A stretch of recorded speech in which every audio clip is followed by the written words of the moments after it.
Good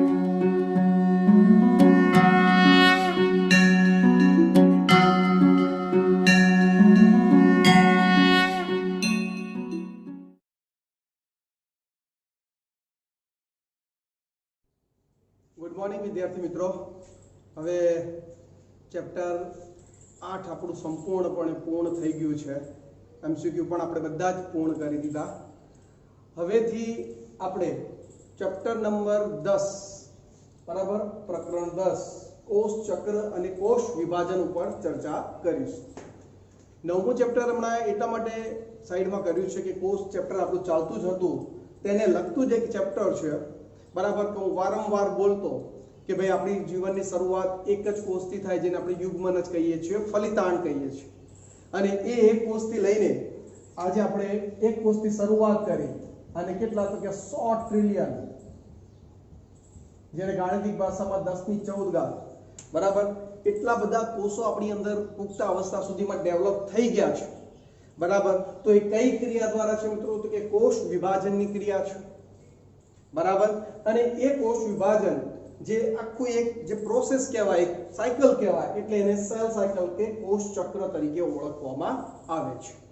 એટલે આપણે આ ચેપ્ટરની અંદર જે અવારનવાર ચેપ્ટર 8 ની અંદર ચર્ચા કરતા હતા કે એક કોષનું વિભાજન થઈને એક કરતા વધારે કોષો જે બને છે એને લઈને આજે આપણે થોડા વ્યવસ્થિત ચર્ચા મતલબ વાસ્તવિક શરૂઆત કરવા જઈ રહ્યા છીએ। ચેપ્ટર નાનું જ છે પણ ખૂબ જ અગત્યનું છે।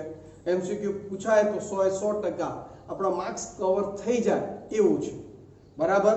પૂરતું ધ્યાન આપજો એટલે વાંધો આવશે નહીં। ઓકે, હવે વાત કરીએ મિત્રો કોષ ચક્ર અને કોષ વિભાજન કે ભાઈ એક કોષ હતો, એક બાળકોષ વિભાજ કોષ કદમાં મોટો થયો એટલે માતૃકોષ જેવી રચના પ્રાપ્ત કરી અને એનું પાછું વિભાજન થયું એટલે એકમાંથી કેટલા તો કે બે બાળકોષોનું શું થયું? निर्माण થતું જોવા મળે છે। તો આવી સ્થિતિને મિત્રો આપણે કોષ વિભાજન કહીએ છીએ બરાબર। હવે પૃથ્વી ઉપર તમે જુઓ કેટલા બધા સજીવો છે, સૂક્ષ્મ કદથી લઈને મહાકાય કદ સુધીના, ભલેના મોટામાં મોટું કદ જેમ કે વેલ માછલી છે, જલીય વસવાટને આધારે સ્થળજ વસવાટને આધારે આપણે જોઈએ તો એલિફન્ટ એટલે કે હાથી બરાબર। તો બધા જ મોટા કદના સજીવો, મનુષ્ય, કોઈ પણ प्राणी તમે લઈ લો, કોઈ પણ વનસ્પતિ લઈ લો, બધા કે જે મોટામાં મોટું કદ ધરાવતા હોય શરૂઆત તો ક્યાંથી કરે? એક જ કોષથી કરે છે। જે અવારનવાર હું પહેલા પણ ચર્ચા કરી ગયો છું કે ભાઈ શુક્રકોષ, અંડકોષ, ફલનની ક્રિયા થાય બરાબર અને ત્યાં બને શું મિત્રો? ફલિતાંડ, યુગ્મનજ બરાબર। અને એનું પછી વિભાજન થતું જાય, એકમાંથી 2, 2 ના 4, 4 ના 8, 16, 32, 64, 128, 256 ખ્યાલ આવે છે કે નહીં મિત્રો? એમ કેમ કરતા કરતા કરતા કોષોની સંખ્યા શું થાય? વધતી જતી જોવા મળે છે બરાબર।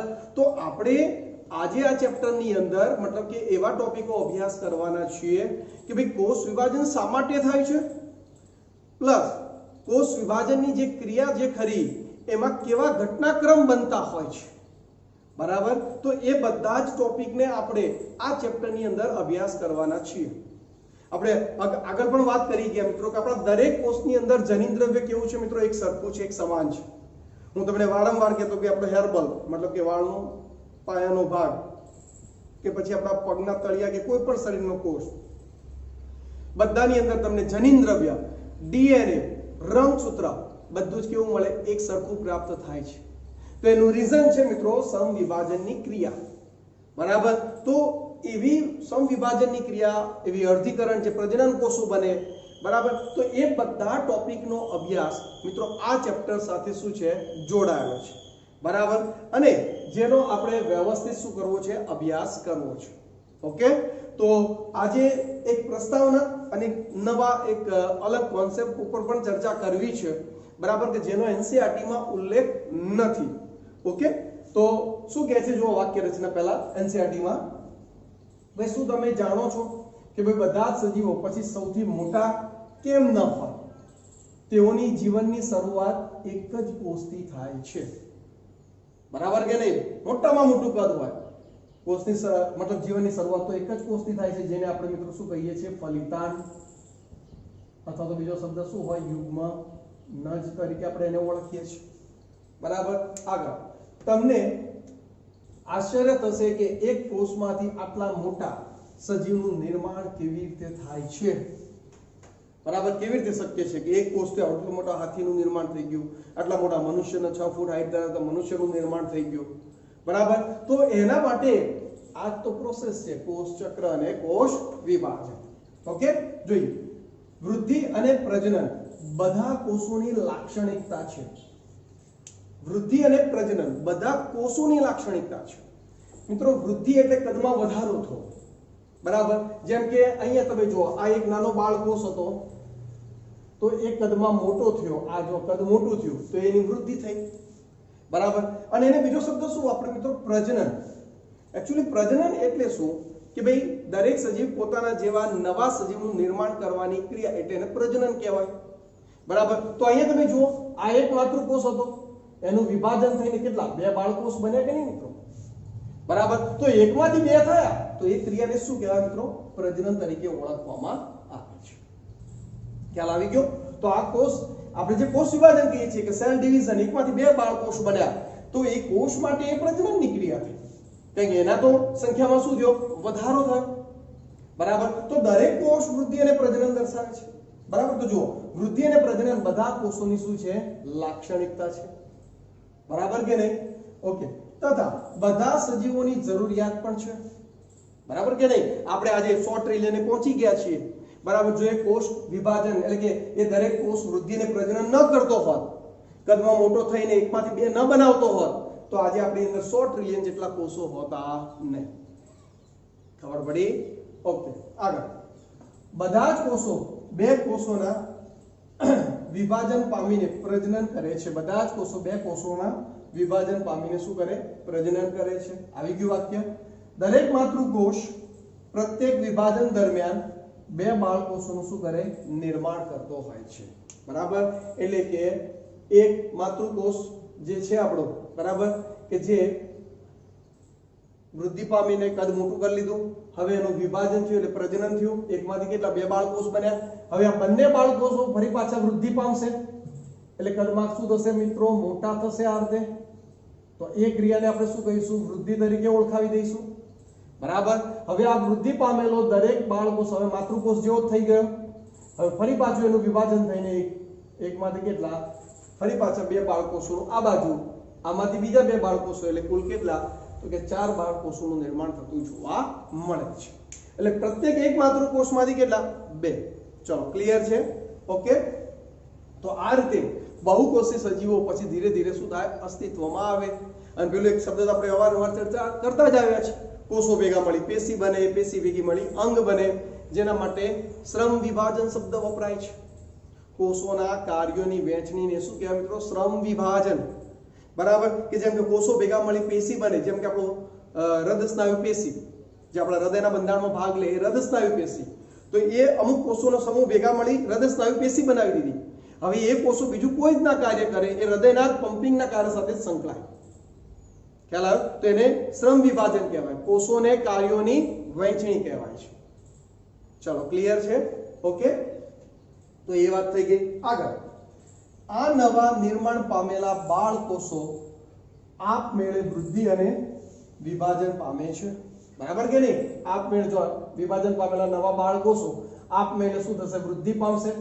અને વૃદ્ધિ પામ્યા બાદ કદમાં મોટા થઈ ગયા, ફરી પાછું શું થશે? એમનું વિભાજન થાય છે, એટલે કે પ્રજનન થાય છે. ચલો, ક્લિયર છે? ઓકે, એક જ માતૃકોષ તથા તેની સંતતિની વૃદ્ધિ તથા વિભાજનથી નિર્માણ પામતા નવનિર્મિત કોષોની સંખ્યા શું થાય? વધતી જાય છે. મેં તમને કીધું ને, એક હતો તો એકમાંથી 2 થયા, 2 ના 4 થયા, 4 ના 8 થશે, 8 ના 16, 32, 64, 128. ખ્યાલ આવે છે કે નહીં? એમ કોષોની સંખ્યા શું થશે મિત્રો? વધતી જતી જોવા મળે છે. ચલો, ક્લિયર? ઓકે. બીજા અર્થમાં વૃદ્ધિ અને વિભાજનના આવા ચક્રો પૂર્ણ થયા બાદ એક જ કોષ લાખો કોષો ધરાવતી બંધારણીય સંરચના ધરાવે છે. બરાબર કે નહીં મિત્રો? કે ભાઈ આ રીતે કોષ વિભાજન ચાલતું થાય, મતલબ બાળકોષ બન્યા, બાળકોષ વૃદ્ધિ પામે એટલે માતૃકોષ જેવો બને, માતૃકોષ વિભાજન પામે એટલે ફરી પાછો 2 બાળકોષ જે વિભાજન પામે એને આપણે વિભાજન કહીશું, કોષ વિભાજન કહીશું. બરાબર, પ્રજનન પણ કહી શકીએ, કારણ કે એકમાંથી 2 બની ગયા. હવે એ બંને બાળકોષ ફરી પાછા વૃદ્ધિ પામશે એટલે પાછા માતૃકોષ જેવા બનશે, ફરી પાછા એ વિભાજન પામી આગળ બાળકોષોનું શું કરશે? નિર્માણ કરશે.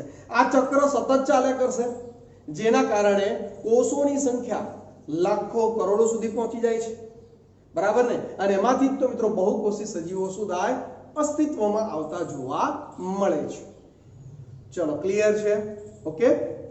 હવે આપણને પ્રશ્ન એમ થાય, અચ્છા મિત્રો, એક આ વસ્તુની રજૂઆત કે આપણે ખબર છે ચેપ્ટર 8 ની અંદર ચર્ચા કરી ગયા કે ભાઈ નવા કોષોનું સર્જન ક્યાંથી થયું? તો આપણે પેલા રુડોલ્ફ વિશોર્વે હતા કે ભાઈ નવા કોષોનું સર્જન પૂર્વ અસ્તિત્વ ધરાવતા કોષોમાંથી થયું. જેમ કે જુઓ, આ A કોષ હતો, આ ધારો કે B બન્યો અને આ C બન્યો, બરાબર? તો આ નવો કોષ છે, આ માતૃકોષ છે A, એનું વિભાજન થઈને B ને C મળે, પરંતુ હવે હાલ એનું અસ્તિત્વ છે ના, આ બે જ બાળકોષોનું અસ્તિત્વ છે. ફરી પાછા આ વિભાજન પામશે એટલે આ બે B અને C નું અસ્તિત્વ ગાયબ થઈ જશે. ખ્યાલ આવે છે કે નહીં? તો રુડોલ્ફ વિશોર્વે આપણને કહી ગયા છે કે ભાઈ નવા કોષોનું સર્જન પૂર્વ અસ્તિત્વ ધરાવતા કોષોમાંથી થાય છે.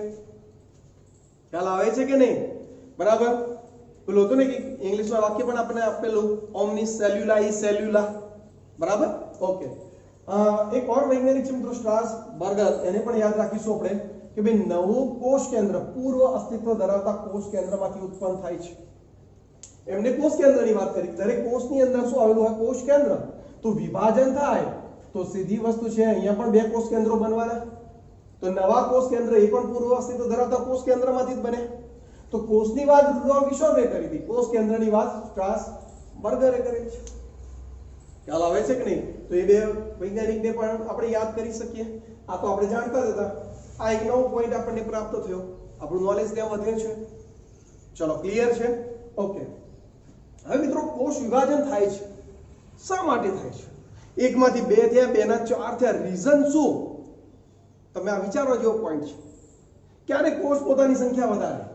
બરાબર. એવું કેમ કે કોષ, તમે જુઓ મિત્રો કે ભાઈ આ એક માતૃકોષ છે, એનું વિભાજન થયું, ઓકે, બે બાળકોષ બન્યા. તો બે બાળકોષનું વિભાજન થતું જ નથી. બાળકોષ પોતે વૃદ્ધિ પામી કદમાં મોટા બને, ખ્યાલ આવે છે કે નહીં? અને પછી પાછું એમનું વિભાજન થઈ જાય. કેમ? એ બાળકોષ નાના હતા ત્યારે જ વિભાજન ન થયું ફરીથી. ખ્યાલ આવે છે કે નહીં મિત્રો? તો અહીંયા એવા બે પોઈન્ટ છે આપણી પાસે કે જેમાં એનસીઈઆરટીમાં એનું વર્ણન નથી, પરંતુ ક્યાંક એને લઈને એમસીક્યુ પૂછાઈ શકે, બરાબર? તો એના ઉપર આપણે થોડી ચર્ચા કરવી છે. ખ્યાલ આવે છે કે નહીં? ઓકે.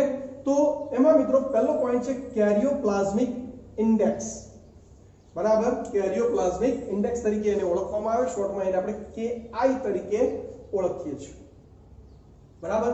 ભાઈ શા માટે કોષ વિભાજન થાય છે એ સમજાવતો આપણા પાસે બે ટોપિક છે, બરાબર? પહેલો ટોપિક છે કેરિયોપ્લાઝમિક ઇન્ડેક્સ, બરાબર? આ પોઈન્ટ મિત્રો પોઝ કરીને તમારે લખી જ દેવાનો છે, એનસીઈઆરટીમાં જ એને વર્ણન કરતા રહે, બરાબર? કે જેથી તમને જ્યારે પણ એ ટોપિક મતલબ એને લગતા કોઈ એમસીક્યુ આવે તો સરળતાથી તમે સોલ્વ કરી શકો. ઓકે. તો કેરિયોપ્લાઝમિક ઇન્ડેક્સ શું કહે છે મિત્રો? તમે જુઓ કે દરેક કોષ છે તો એની અંદર આવેલું છે એનું કોષ કેન્દ્ર, બરાબર? હવે કોષ ચેપ્ટર આપણે ભણી ગયા છે, તો હું સારી રીતે તમારી આગળ એની રજૂઆત કરી શકું છું કે ભાઈ કોષના જે કોષ રસ જે ખરો એની અંદર બધી જ ચયાપચય ને બધી જ ક્રિયાઓ થાય છે. તો એ બધી ક્રિયાઓ કરવા માટેનું નિયંત્રણ કોણ કરે છે? તો કે કરે છે કોણ? તો કે પેલું કોષ કેન્દ્ર કરે છે. કોણ કરે છે મિત્રો? કોષ કેન્દ્ર. અને કોષ કેન્દ્ર કરે છે એનું રીઝન છે કે કોષ કેન્દ્ર પાસે જનીન દ્રવ્ય છે, ડીએનએ છે, બરાબર? તો કોષની બધી જ ક્રિયાઓનું નિયમન કોણ કરે છે? કોષ કેન્દ્ર કરતું હોય છે, બરાબર? હવે જ્યારે કોષ નાનો છે ત્યારે કોષ કેન્દ્ર એની કમ્પેરિઝનમાં ઓકે સક્ષમ છે બધી જ કોષની ક્રિયાઓનું કાર્ય નિયમન કરવામાં, બરાબર? પરંતુ જ્યારે આ કોષ કદમાં મોટો થઈ જાય છે, હવે કોષ કેન્દ્રને થોડું ઘણું કદ તો પણ જનીન દ્રવ્ય તો એના જ રહેવાનું છે. ખ્યાલ આવે છે કે નહીં મિત્રો? કારણ કે કોષ કેન્દ્ર રસ થોડો વધે પણ બાકી તો જનીન દ્રવ્ય તો એ જ. જેમ કે અહીંયા 23 જોડ રંગસૂત્રો હતા તો અહીંયા પણ 23 જોડ રંગસૂત્રો જ હશે. તો અહીંયા તમે જુઓ હવે આ કોષ કેન્દ્રને કોષ રસનો વિસ્તાર વધી ગયો, બરાબર, એટલે પેલું કહેવાય ને કે નાનો વિસ્તાર હતો તો કામ સરળતાથી થઈ જતું હતું. બરાબર, હવે ધારો કે તમને એક સબ્જેક્ટ તૈયાર કરવાનો કીધો હોય તો કેવો પૂરેપૂરા માર્ક્સ લાવી દો છો. બરાબર, એક જ દિવસમાં. પણ એમ કીધું કે એક દિવસના અંતે ત્રણેય સબ્જેક્ટની એક્ઝામ છે, કેમિસ્ટ્રી, ફિઝિક્સ, બાયોલોજી, તો માર્ક્સમાં ફરક પડે કે નહીં મિત્રો? કારણ કે તમારી ક્ષમતા થોડી ઘણી વહેંચાઈ જતી હોય છે. તો અહીંયા પણ મિત્રો આ કોષ રસવાળો વિસ્તાર વધી ગયો. હવે કોષ કેન્દ્રને કે જેનું કદ થોડું વધ્યું છે પરંતુ એને કાર્ય ઘણું બધું વધી ગયું છે, જેના કારણે હવે એ કાર્ય પ્રોપર કરી શકતો નથી. બરાબર, જેના કારણે આગળ જઈને આ કોષ વિભાજન કરશે અને બે બાળ કોષોમાં વહેંચાઈ જશે. કેમ? જેથી આ બંને કોષોનું કાર્ય સરળતાથી, કોષ રસમાં થતા કાર્યોનું સરળતાથી નિયંત્રણ કરી શકાય. ખ્યાલ આવે છે કે નહીં મિત્રો? બરાબર, તો એ ટોપિક સમજાવો તો આ પોઈન્ટ છે કેરિયોપ્લાઝમિક ઇન્ડેક્સ. બરાબર, કેરિયોપ્લાઝમિક મિત્રો, બરાબર, આપણે આગળ પણ વાત કરી ગયા છીએ કે ભાઈ કોષ કેન્દ્રના અભ્યાસને કેરિયોલોજી કહેવાય. બરાબર, તો એકચ્યુઅલી મિત્રો અહીંયા ન્યુક્લિયસ અને સાયટોપ્લાઝમ મતલબ કોષ કેન્દ્ર અને કોષ રસનો ગુણોત્તરની વાત ચાલે છે. ન્યુક્લિયસ એટલે કે કોષ કેન્દ્ર અને સાયટોપ્લાઝમ એટલે કે કોષ રસ, આ બંનેનો ગુણોત્તર એટલે કેરિયોપ્લાઝમિક ઇન્ડેક્સ કહેવાય. બરાબર, હવે મેં જે તમારી સાથે વર્ણન કર્યું એ વર્ણન અહીંયા મેં થિયરિકલ એક રજૂઆત કરી છે, એ વાક્ય રચના પણ આપણે જોઈ લઈએ. નાના કોષમાં કોષ રસનું પ્રમાણ કોષ કેન્દ્રની સાપેક્ષે ઓછું હોવાથી, બરાબર કે નહીં? જો કોષ રસ છે ખરો પણ કોષ કેન્દ્ર બી કોષ કદમાં નાનો છે એટલે કોષ રસ બી ઓછો હોય, એની કમ્પેરિઝનમાં કોષ કેન્દ્ર બહુ સારી રીતે કામ કરી શકે છે. બરાબર, કેરિયોપ્લાઝમિક ઇન્ડેક્સ કેવો આવશે મિત્રો? ઊંચો આવે છે. એમના એક્ઝામ્પલ જોઈએ આપણે. આથી મોટા કોષ કેન્દ્ર દ્વારા કોષ રસના કાર્યોનું નિયમન સારી રીતે થઈ શકે છે. બરાબર કે? કારણ કે કમ્પેરિઝનમાં કોષ કેન્દ્ર મોટું છે કોષ રસ કરતા, તો નિયમન બહુ સારી રીતે કરી શકે એટલે KI ઊંચો આવશે એવા. બરાબર, પરંતુ મોટા કોષમાં કેરિયોપ્લાઝમિક ઇન્ડેક્સ નીચો હોવાથી કોષ કેન્દ્રનું કોષ રસના કાર્યોનું નિયમન કરવામાં શું થાય? નિષ્ફળ નીવડે છે. આથી મોટા કોષનું વિભાજન થવું જરૂરી છે. ખબર પડી ગઈ? મેં જે અહીંયા વાત કરીએ છે કે ભાઈ કોષ કેન્દ્ર કરતા કોષ રસ વિસ્તૃત થઈ ગયો છે, વધી ગયો છે, તો હવે એને કંટ્રોલ કરવો કોષ કેન્દ્રના હાથમાં થોડી તકલીફ પડી રહી છે. ખ્યાલ આવે છે કે નહીં? બરાબર, એટલે પછી એનું શું કરી દેવામાં આવે? ડિવાઈડ કરી દેવામાં આવે, વિભાજન કરી દેવામાં આવે. ઓકે, જો એના માટે અહીંયા સૂત્ર છે મિત્રો KI, karyoplasmic index is equal to Vn છેદમાં Vc માઈનસ Vn. હવે જો મિત્રો Vn શું સૂચવે છે? તો કે વોલ્યુમ ઓફ ન્યુક્લિયસ, મતલબ કે કોષ કેન્દ્રનું કદ સૂચવે છે. ઓકે, Vc બરાબર તો કે વોલ્યુમ ઓફ સાયટોપ્લાઝમ એટલે કે કોષનું વોલ્યુમ ઓફ સેલ એટલે કે કોષનું કદનું સૂચન કરે છે.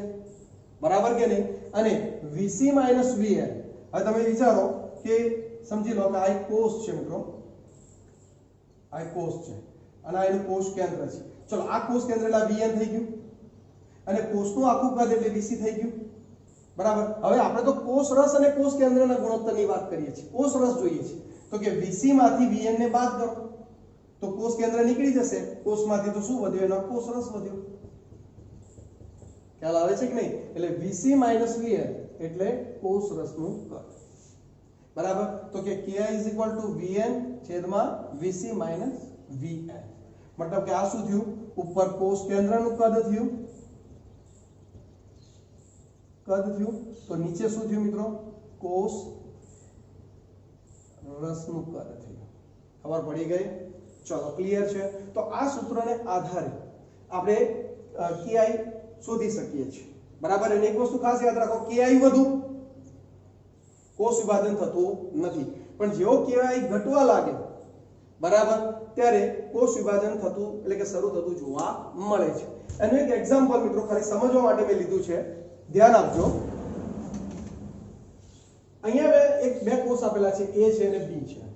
બરાબર, કોષનું કદ તો આના કરતા પણ નાનું હોય છે. બરાબર, અને કોષ કેન્દ્ર તો એના કરતા પણ નાનું. મેં સમજવા પૂરતું એક ઉદાહરણ લીધું છે કે ભાઈ અહીંયા એક કોષ A છે, એનું કોષનું કદ છે 10 નેનોમીટર છે.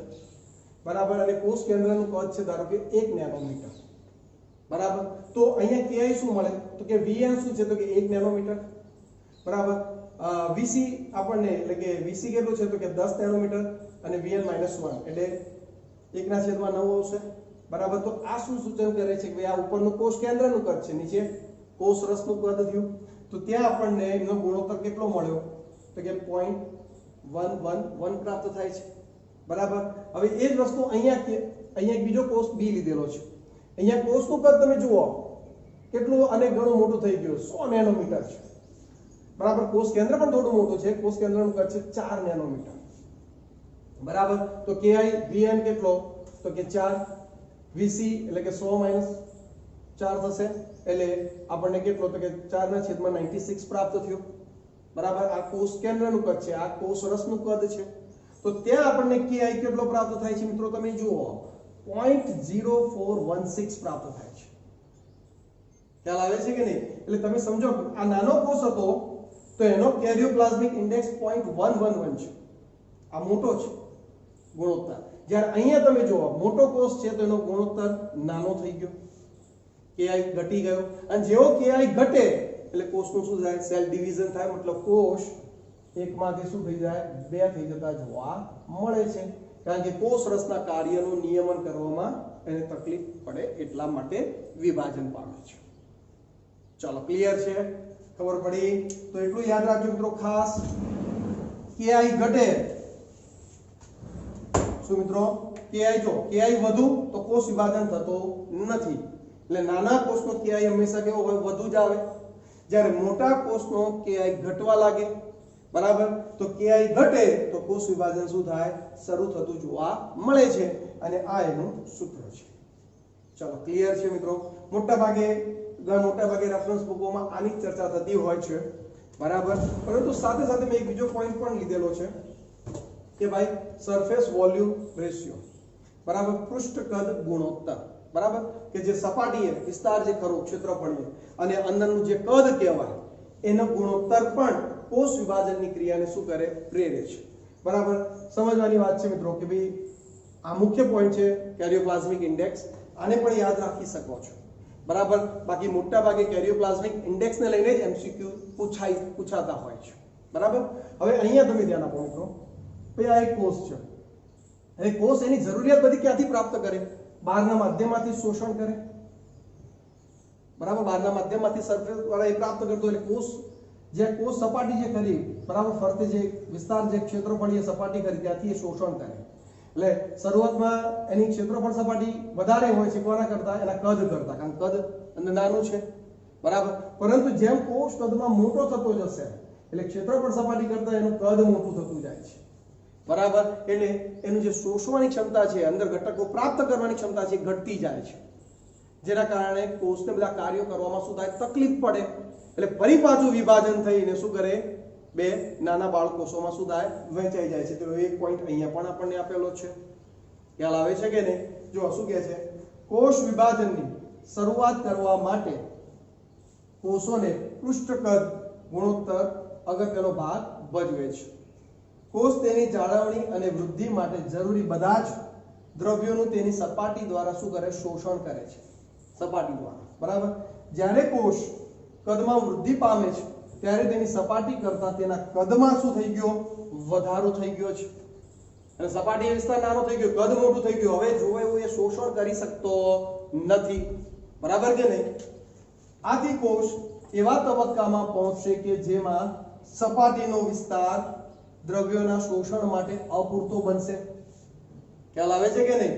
આવી ગંભીર પરિસ્થિતિમાં કોષ વિભાજનની સુધાય શરૂઆત થાય છે બરાબર. તો અહીંયા તમે સમજી શકો છો કે કોષ કદમાં નાનો છે તો ક્ષેત્રફળ સપાટી મોટી છે કદ કરતા, પણ કોષ કદમાં વધી ગયો મતલબ વિસ્તૃત થઈ ગયો છે તો સપાટીય વિસ્તાર કરતા કદ એનું વધારે મોટું થઈ જાય છે. તો હવે પર્યાપ્ત માત્રામાં શોષણ કરવાની ક્ષમતા ધરાવતો નથી એની જરૂરિયાતોને, એટલા માટે એને પછી ના છૂટકે ગંભીર પરિસ્થિતિમાં સેલ ડિવિઝન કરવું પડે છે બરાબર. તો એ બે એવી એક્સ્ટ્રા થિયરીની ચર્ચા કરી મિત્રો, એક કેરિયોપ્લાઝમિક ઇન્ડેક્સ બરાબર અને બીજી કઈ છે મિત્રો સરફેસ વોલ્યુમ રેશિયો, મતલબ કે પૃષ્ઠ કદ ગુણોત્તરની પણ અહીંયા આપણે ચર્ચા કરી કે શા માટે કોષ વિભાજનની ક્રિયા થતી જોવા મળે છે. શા માટે કોષ એકમાંથી બે થાય છે? બરાબર, જો એકથી જ ચાલી જતું હોય બરાબર, પણ જેમ જેમ કોષ કદમાં મોટો થતો જાય પછી એની કાર્યક્ષમતા ઘટતી જાય એટલે વિભાજન પામી અને કોષ વિભાજનની ક્રિયા આપણને થતી જોવા મળે છે. ચલો ક્લિયર છે વિદ્યાર્થી મિત્રો? તો અહીંયા આપણે કેરિયોપ્લાઝમિક ઇન્ડેક્સ અને સરફેસ વોલ્યુમ રેશિયો બરાબર એના ઉપર ચર્ચા કરી ગયા. બરાબર, મોટા ભાગે કેરિયોપ્લાઝમિક ઇન્ડેક્સ ઉપર જ વધારે એમસીક્યુ એકાદ વાર પૂછાયેલા મેં જોયેલા છે. હવે કેવા પ્રકારના એમસીક્યુ આવી શકે બરાબર, તો અહીંયા બે એમસીક્યુ મેં દર્શાવેલા છે તો એને આપણે ખાલી જોઈ લઈએ. બરાબર, પહેલું છે મિત્રો કે કેરિયોપ્લાઝમિક ઇન્ડેક્સ KI સૂત્ર ખાલી જગ્યા. બરાબર, તો કેરિયોપ્લાઝમિક ઇન્ડેક્સ સૂત્ર આપણને યાદ છે મિત્રો કે ભાઈ કોષ કેન્દ્રનું કદ છેદમાં કોનું લેવાનું છે? કોષ રસનું કદ લેવાનું છે. બરાબર, કોષ કેન્દ્ર માટે Vn હતું અને કોષ માટે Vc હતું. બરાબર, પરંતુ એમાંથી કોષ કેન્દ્ર બાદ કરીએ એટલે આપણને કોષ રસનું કદ મળી જશે. કોષના કદમાંથી કોષ કેન્દ્રનું કદ બાદ કરો એટલે આપણને શું મળે? કોષ રસનું કદ મળે. અને ઉપર કોષ કેન્દ્રનું કદ તો Vn છેદમાં Vc માઈનસ Vn આવશે. તો અહીંયા ઓપ્શન તમે જોઈ શકો છો B Vn છેદમાં Vc માઈનસ Vn. બરાબર, તો આ આપણે જો જાણતા હોઈએ તો આપણો એમસીક્યુ સરળતાથી સોલ્વ થઈ જાય. બીજું છે કોષના વિકાસ દરમિયાન શું થાય છે? મિત્રો અહીંયા કોષના વિકાસની વાત કરી છે. કોષ કદમાં નાનો છે બરાબર, તો એનો KI ઊંચો છે. હમણાં જ આપણે અભ્યાસ કર્યો KI કેવો છે? વધુ છે. અરે સોરી, વધુ છે. બરાબર, પણ જેમ જેમ કોષ કદમાં મોટો થતો જાય છે, વિકાસ પામતો જાય છે, તેમ તેમ તેનો KI શું થાય છે મિત્રો? ઘટે છે. અને KI ઘટે તો શું થાય મિત્રો? વિભાજનની પ્રોસેસ થાય. બરાબર કે નહીં? આ ચર્ચા આપણે કરી ગયા મિત્રો હમણાં જ.